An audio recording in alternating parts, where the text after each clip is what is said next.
Dana Bonner just straight up dipped on the Indiana Fever. Gone. No warning, no goodbye, just vanished. And the timing is super shady. Caitlin Clark comes back. Sophie Cunningham returns. And suddenly Bonner's out? Come on. She didn't just leave. She quit.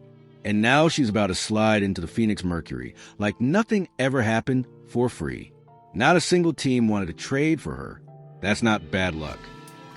And the news broke today that the Indiana Fever had indeed waived DeWanna Bonner. And here is DB's statement. She said, "I want to sincerely thank the Indiana Fever for the opportunity to be part of the Fever franchise. Despite our shared goals and excitement heading into the season, I felt the fit did not work out, and I appreciate the organization's willingness to grant my request to move on, particularly at this point in my career. I wish the Fever great success as they continue to build around this dynamic group of young players." Indiana gave her everything. Her coach, her system, and she still bounced. Was this her plan all along? Did she just use the Fever as a layover to get back to Phoenix? Let's talk about how she finessed the whole league and left the Fever looking dumb. But I knew something was going to happen, and the reason is because the longer she sits out for personal reasons, the longer she eats into the cap space for the Indiana Fever to figure out what their next move is. I mean, they could have looked for a trade for her. They might have been doing that to no avail, but their decision was to just wipe their hands of the situation, let it go, and waive DeWanna Bonner. So let me get this straight, Dana Bonner. Just dipped, no press release, no final game moment 1 minute. She's part of this Indiana rebuild the next gone like what she just vanished on the Fever. Like it was an Uber ride she never planned to finish. And this wasn't just a random bench player.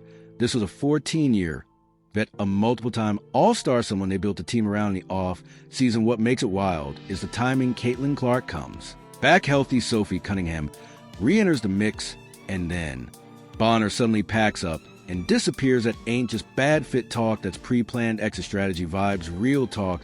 Was this all just Dana using the Fever to stall until Phoenix had an open seat? Let's not pretend this was some casual signing. Indiana went all in on Bonner, like fully committed, hired her former coach, and Stephanie White handpicked Keith Porter as part of the staff, gave her the same motion offense she ran in Connecticut. Even though it wasn't working with this roster, that how far they were willing to go make her happy. They tailored the offense to her strengths and her comfort zone. They made her the veteran centerpiece next to Clark in Boston. And still she left no injury, no scandal, no big fall off. She just said, "I'm out." You don't do that unless something's off. Either she never wanted to be there, or she knew Phoenix would wait for her. Would you call it a selfish move, or just business? All right, here's where it gets even messier after Dana left Indiana. She hit the waiver wire. Now normally, if a vet like that hits the market team scramble, at least somebody throws in a claim. But with Dana dead silence, not one team jumped at the chance. Not the Dream, not Liberty, not even Phoenix, the team she wanted to go to you. Know what that means? Nobody wanted to trade for her, not because of talent, but because of reputation. If you quit mid-season on a young, struggling team, how are you supposed to walk into a locker room and lead again when you want a vet on your squad who already proved she'll bounce when things get tough, while Bonner was ghosting guests who quietly became the hero Ari McDonald? She showed up on a hardship deal, barely even supposed to play, an outplayed half. The rotation, 11 points per game lockdown. Defense, hustle, leadership. In just 3 games, she brought fire this team desperately needed.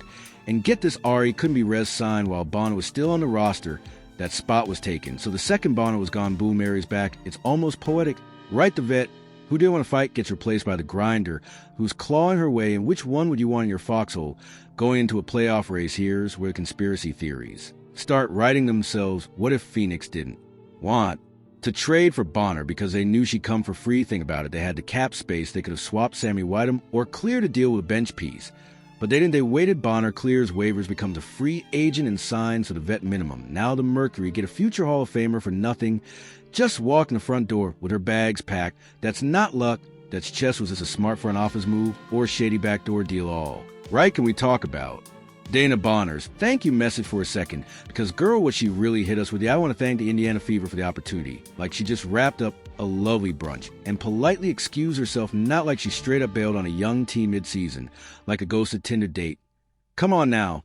We all saw what happened. You dipped, no warning, left a rookie team scrambling. And now you want to act like it was just a bad fit. Really, let's be real. It wasn't a bad fit. It was a bad Commitment Indiana gave her the coach, gave her the system, gave her the ball. She gave them 14 games and a disappearing act, and then she slides over Phoenix like nothing ever happened since treated Indiana, like a pit stop on a road trip to get back with her ex, like were we supposed to clap for that? Be honest, did Dana Bonner. Just pull the WNBA version of I need space before jumping into a better situation, because if that ain't the biggest finesse of the season, I don't know what is Stephanie White. Is supposed to be the grown-up in the room, a respected coach, a leader. She vouched for Bonner, pitched the whole motion offense for her, let her take minutes from younger talent to build around the vet. Now Dana bails, and Stephanie's left holding the bag.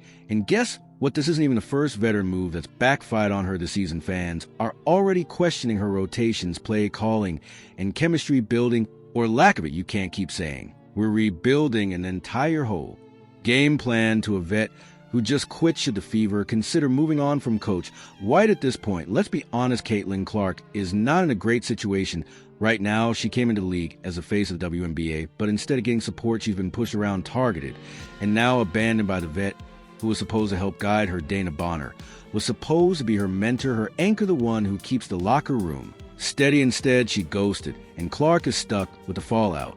It's like the team is building a house around her while the roof's collapsing at the same time. When does Clark finally get the real help she needs now? Let's take a step back. There's a bigger tension here, something you feel under the surface. In every game, the WNBA has its own identity built by vets, by loyal fans, by a strong LGBTQ community that's kept it alive for decades. But Caitlin Clark brings a new wave, mainstream attention, college fan energy, people who've never watched a WNBA game before. Some see that as a threat, others see it as a lifeline. And players like Dana Bonner, maybe they see it as a culture shift. They're not ready for. Can the WNBA handle this new wave of fans without tearing itself apart from the inside? So here we're Indiana's without.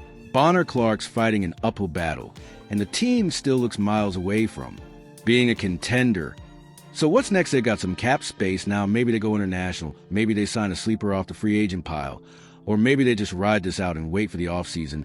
But whatever they do, one thing's clear this season can't be wasted. Caitlin Clark is a generational star. You don't get many chances like this. Indiana has to start building the right foundation now. Who should the Fever target to replace Bonner? Let's wrap this up. Dana Bonner wanted out, and she got her wishes with the Mercury, now probably smiling ear to ear. But here's what she left behind: a fractured locker room, a disappointed fan base, and a team that counted on her to lead. She got what she wanted, but did she burn a bridge on the way out? And let's not forget she's walking into a Mercury team with big expectations. If she doesn't show up with her aim, this whole thing could backfire real quick. So what do you think? Did Dana Bonner make a power move, or just prove she's no longer built for leadership? If you're still here, you're a real one. Smash that like button, subscribe if you want real talk on the WNBA.